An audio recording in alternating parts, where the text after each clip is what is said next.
Love of God ministries వీక్షకులందరికీ కూడా శుభములు మరియు దేవుని నామములో వందనాలు తెలియజేసుకుంటున్నాను.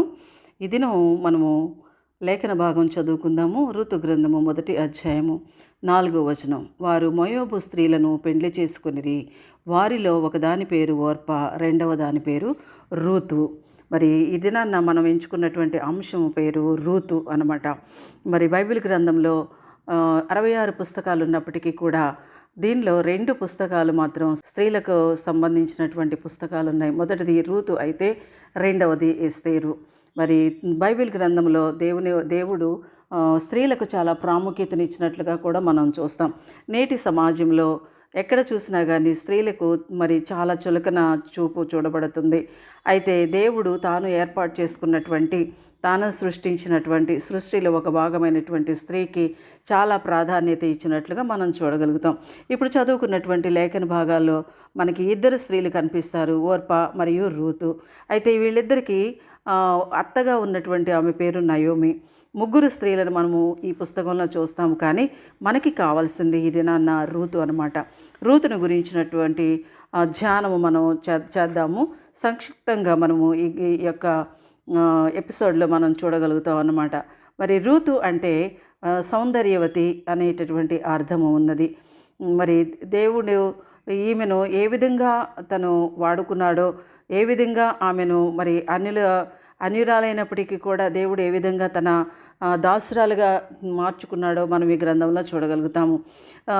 సర్వసాధారణంగా చూసినట్లయితే మొట్టమొదటిగా చూస్తే రూతు అన్యురాలైనటువంటిది అనమాట. ఈమె యెహోవా దేవుణ్ణి ఆరాధించేటటువంటి వ్యక్తి కాదు. మోయాబు దేశానికి సంబంధించినటువంటి ఆమె. అయితే మోయాబీయులు అంటే ఎవరో మనకు తెలుసు. లోతు కుమార్తె, పెద్ద కుమార్తె తన తండ్రి ద్వారా కనినటువంటి బిడ్డలు ఆ సంతానము మోయాబీయులుగా చలామణి అవుతున్నట్లుగా మనం చూడగలుగుతాం అన్నమాట. అయితే అది ఆదికాండము 19వ అధ్యాయం 36, 37 వచనాల్లో మనం చూస్తాము. అలా వీళ్ళు యెహోవా దేవుడు అంటే తెలియనటువంటి వ్యక్తులు, నిజదేవుని ఆరాధించేటటువంటి వ్యక్తులు కాదు అనేటటువంటిది మనం చూస్తాం. వీరు ఇశ్రాయేలీలకి శత్రువులుగా ఉన్నట్లుగా కూడా మనం చూడగలుగుతాము, వీళ్ళు ఉన్నట్లుగా చూడగలుగుతాం అన్నమాట. అయితే రెండవదిగా మనం చూసినట్లయితే రూతు అత్తను హత్తుకున్నటువంటి స్త్రీగా మనం చూడగలుగుతాము. నయోమికి ఉన్నటువంటి 2 బిడ్డలు కూడా చనిపోయారు, భర్త కూడా చనిపోయాడు. మరి నయోమిది బెత్లెహేము దేశం. బెత్లెహేము చాలా రొట్టెల దేశం అనేటటువంటిది, పుష్కలంగా దేవుని చేత ఆశీర్వదింపబడినటువంటి దేశము. అయితే వాళ్ళకు వచ్చినటువంటి కరువును వాళ్ళు ఎదుర్కోలేక వాళ్ళు మోయాబు ప్రాంతానికి వచ్చి అక్కడ స్థిర నివాసాన్ని ఏర్పాటు చేసుకున్నారు. వాళ్ళకు ఉన్నటువంటి ఆస్తుపాస్తులన్నింటినీ కూడా అక్కడే వదిలిపెట్టి వచ్చేసినట్లుగా మనం చూడగలుగుతాం అన్నమాట. అయితే రూతు గ్రంథము 1వ అధ్యాయం 14వ వచనంలో చూసినట్లయితే వారు ఎలుగెత్తి ఏడవగా ఓర్ప తన అత్తను ముద్దు పెట్టుకొనెను, రూతు ఆమెను హత్తుకొనెను అని చెప్పబడిందనమాట. ఇట్లుండగా ఆమె, ఇదిగో నీ తోడికోడలు తన జనుల యొద్దకు, తన దేవుని యొద్దకు తిరిగి పోయినదే, నీవును నీ తోడికోడలు వెంబడి వెళ్ళుమని చెప్తుందనమాట.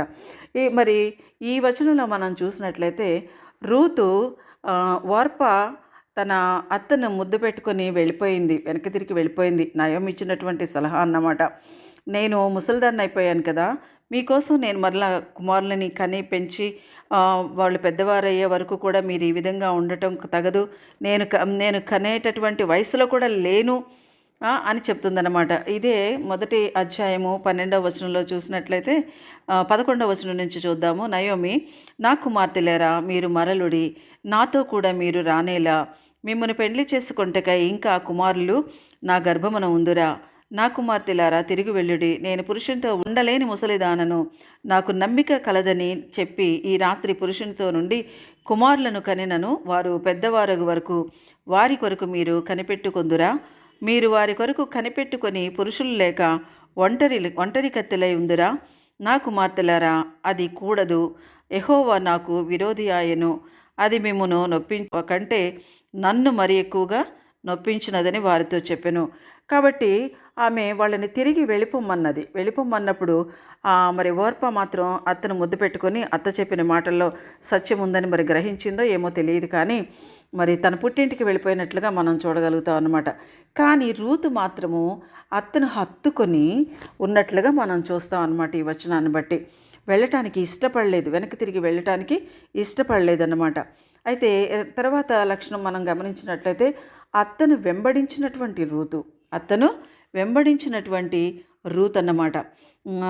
ఈ రూతు గ్రంథం 1వ అధ్యాయం 16వ వచనంలో చూస్తే, అందుకు రూతు నా వెంబడి రావద్దనియు నన్ను విడిచిపెట్టుమనియు నన్ను బతిమాలు కొనవద్దు, నీవు వెళ్ళి చోటికే నేను వచ్చేదను, నీవు నివసించే చోటునే నేను నివసించదును, నీ జనమే నా జనము, నీ దేవుడే నా దేవుడు, నీవు మృతి పొందు చోటునే నేనును మృతి నొందెదను, అక్కడనే పాతి పెట్టెదనెను, మరణము తప్ప మరి ఏదైనాను నిన్ను నన్ను ప్రత్యేకించిన ఎడల యెహోవా నాకు ఎంత కీడైన చేయనుగాక అనెను. ఇది మరి రూతు తీసుకున్నటువంటి నిర్ణయంగా మనం చూస్తాం. ఒకవేళ మరి అత్త పట్ల ఆమెకున్నటువంటి ఒక మంచి ఆలోచన, వృద్ధాప్యమందు ఆమెను విడిచిపెట్టకూడదు, భర్తను కోల్పోయింది, ఇద్దరు కుమారులని, బలవంతులైనటువంటి యవ్వనస్తులైనటువంటి ఇద్దరు కుమారులని ఆమె కోల్పోయింది. ఇలాంటి స్థితిలో ఈమె మనస్సు ఎంతగానో చలించిపోయి ఉంటుంది కదా. ఈ లోకంలో జీవించడానికి ఆమెకు ఏ విధమైనటువంటి ఆధారము లేనటువంటి స్థితిలో ఉన్నటువంటి ఈ స్త్రీని మరి నేను కూడా విడిచిపెడితే ఆమె ఒంటరిగా ఏ విధంగా బ్రతకగలదు అని ఆలోచించిందేమో.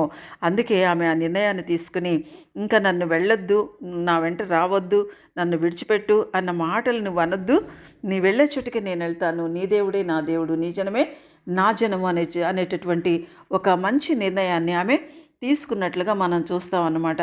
తన వృద్ధాప్యం ఉన్నటువంటి అత్తగారితో జీవించాలి అనేటటువంటి ఆశను ఆమె కలిగి ఉంది. తన భవిష్యత్తు ఏమవుతుంది అనేటటువంటి ఆలోచన ఆమెకు లేదు, కానీ మరి వృద్ధాప్యంలో ఆమెకు ఒక ఆసరాగా, అండగా, తనను పోషించేటటువంటి దానిగా ఉండాలి అనేటటువంటి నిర్ణయాన్ని ఆమె తీసుకుందన్నమాట.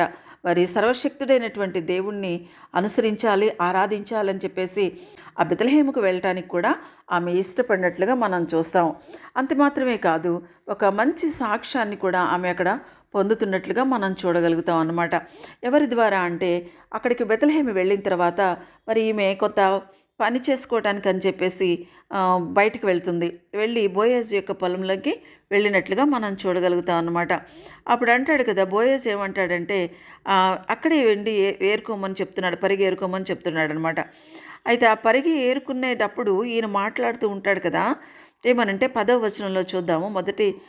2వ అధ్యాయం 10వ వచనంలో, అందుకు ఆమె సాగిలపడి తల వంచుకొని, మీ ఏమి తెలిసి పరదేశనైన నా యందు లక్ష్యముంచున్నట్లు నీకు కటాక్షము కలిగినో అని చెప్పగా, బోయజు, నీ పెనిమిటి మరణమైన తరువాత నీవు నీ అత్తకు చేసినదంతయు నాకు తెలియబడెను.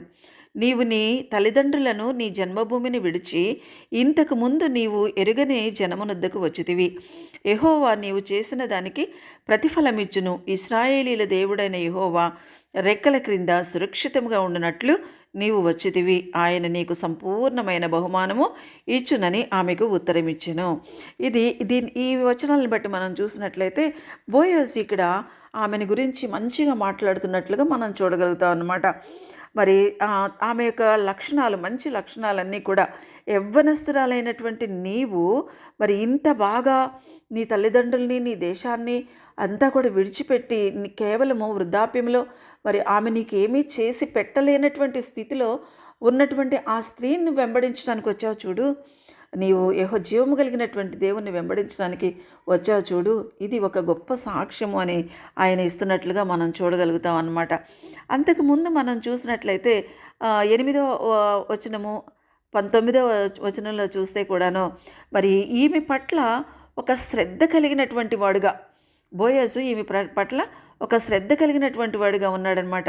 ఎందుకంటే పనికత్తెలతో చెప్తాడనమాట.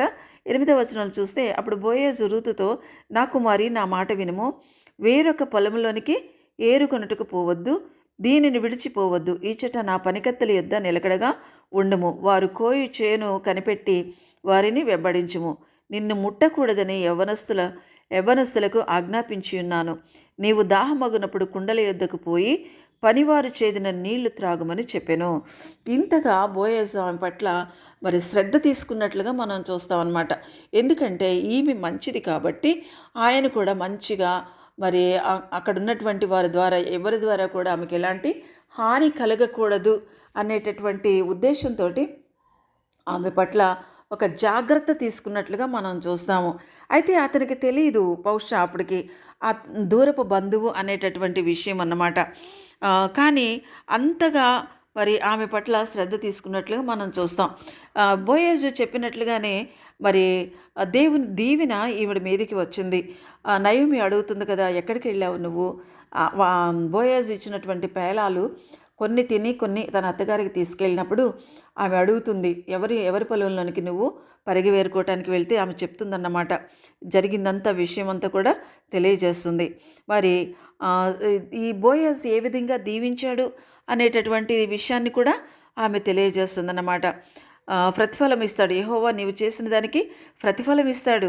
ఇశ్రాయేలు దేవుడని యెహోవా రెక్కల క్రింద సురక్షితంగా ఉండనట్లు నీవు వచ్చితివి అని ఆయన మరి రూతుని ఆశీర్వదించి పంపుతాడనమాట. అట్లాగే మరి నయోమి కూడా చెప్తుందన్నమాట, అతడే నిన్ను విడిపించగలిగేటటువంటి బంధువు అని చెప్పేసి అతని దగ్గరికి పంపించినప్పుడు ఆయన అంటాడనమాట. ఏమనంటే ఋతు గ్రంథం 3వ అధ్యాయం 10వ వచనంలో చూస్తే, అతడు నా కుమారి, యెహోవా చేత నీవు దీవెన నొందిన దానవు, కొద్దివారినే గాని గొప్పవారినే గాని యవ్వనస్తులను నీ వెంబడింపక ఉండటం వలన నీ మునుపటి సత్ప్రవర్తన కంటే వెనుకటి సత్ప్రవర్తన మరీ ఎక్కువైనది. కాబట్టి నా కుమారి, భయపడకుము, నీవు చెప్పినదంతయు నీకు చేసెదను, నీవు యోగ్యురాలవని నా జనులందరూ ఎరుగుదురు. ఇది అంత మంచిగా ఆమెతో మాట్లాడినట్లుగా మనం చూస్తాం అన్నమాట. అలాగే బోయజు కూడాను ఏం చేస్తాడంటే, ఇంకా తను కాకుండా అంటే రూతుకి బోయజుకి కొంచెం ఏజ్ గ్యాప్ ఉండటం వల్ల యవ్వనస్తులు ఆయన మాట్లాడిన మాటలను బట్టి మనకు తెలుస్తుంది, యవ్వనస్తులు నీ వెంబడింపక అని చెప్తున్నాడు అనమాట. మరి ఇంకా ఎవరైనా ఉన్నారేమో, ఇంకా దగ్గర బంధువులు ఎవరైనా ఉన్నారేమోనని ఆయన ఎంక్వైరీ తీసినప్పుడు ఇంకా అలాంటి వాళ్ళు ఎవరు లేనప్పుడు, వాళ్ళు ఉన్నా కానీ వాళ్ళందుకు ఇష్టపడినప్పుడు మరి బోయజు ఆమెను స్వీకరించినట్లుగా కూడా మనం చూస్తాము. అలాగే మరి బోయజు చెప్పిన రీతిగానే మరి దేవుడు ఈమె గర్భాన్ని కూడా తెరిచినట్లుగా మనం చూడగలుగుతాం అన్నమాట. 4వ అధ్యాయము 14వ వచనంలో మనం చూసినట్లయితే బోయజు ద్వారా రూతుకి ఒక బిడ్డ పుడతాడు. అప్పుడు అక్కడ ఉన్నటువంటి స్త్రీలందరూ కూడా వచ్చి ఈ నయోమితో అంటారనమాట. 14వ వచనంలో 4:14లో, అప్పుడు స్త్రీలు, ఈ దినమున నీకు బంధువుడు లేకుండా చేయని యెహోవా స్తుతి నొందునుగాక, ఆయన నామము ఇశ్రాయేలులో ప్రకటింపబడునుగాక, నిన్ను ప్రేమించి 7 కుమారుల కంటే నీకెక్కువగానున్న నీ కోడలు ఇతని కనెను, ఇతడు నీ ప్రాణమును ఓదార్చి ముసలితనమున నీకు పోషకుడుగునని నయోమితో చెప్పిరి. చూసారా, అక్కడ ఉన్నటువంటి వాళ్ళందరూ కూడా 7 కుమారుల కంటే కూడా ఎక్కువైనటువంటి వ్యక్తిగా రూతుని అక్కడ వాళ్ళు పొగుడుతున్నట్లుగా మనం చూస్తాం అన్నమాట. నిజమే, దేవుని యందు ప్రియ బిడ్డలారా, నా యొక్క సహోదరి సహోదరులారా, రూతు చేసినటువంటి గొప్ప కార్యాలు, లేకపోతే రూతు అత్తగారి పట్ల ప్రవర్తించినటువంటి ప్రవర్తన ఎంత మంచి ప్రవర్తన అంటే నిజముగా దేవుడు మెచ్చినటువంటి కార్యం అన్నమాట. దేవుడు మెచ్చినటువంటి లక్షణాలు ఈమెలో ఉన్నట్లుగా మనం చూస్తాం. కాబట్టి ఈరోజు రూతు గ్రంథము అనేటటువంటిది బైబిల్ గ్రంథంలో చేర్చబడినది. ఆమెను గురించి మరి దేవుడు ఈ బైబిల్ గ్రంథంలో రాయించినటువంటి రాతలను మనం చూసినట్లయితే రూతుని చూసి అనేక మంది యవ్వనరాండ్లు వారి యొక్క అత్తల పట్ల ఏ విధంగా ప్రవర్తించాలి అనేటటువంటిది, ఏ విధంగా సఖ్యత సమాధానంతో ఉండాలి అనేటటువంటిది నేర్చుకోవాల్సినటువంటి పాఠం ఎంతైనా ఉంది. మరి యవ్వన స్త్రీలందరూ కూడా మంచిగా తన అత్తను చూసుకోవటానికి, అలాగే అత్త పట్ల ఎంత సౌమ్యంగా ప్రవర్తించాలో, ఎంత మరి బాధ్యతాయుతంగా ప్రవర్తించాలో నేర్చుకుని దేవుని దీవెనలు పొందటానికి దేవుడు తన పరిశుద్ధాత్మ శక్తిని మనందరికీ దయచేయునుగాక. ఆమేన్.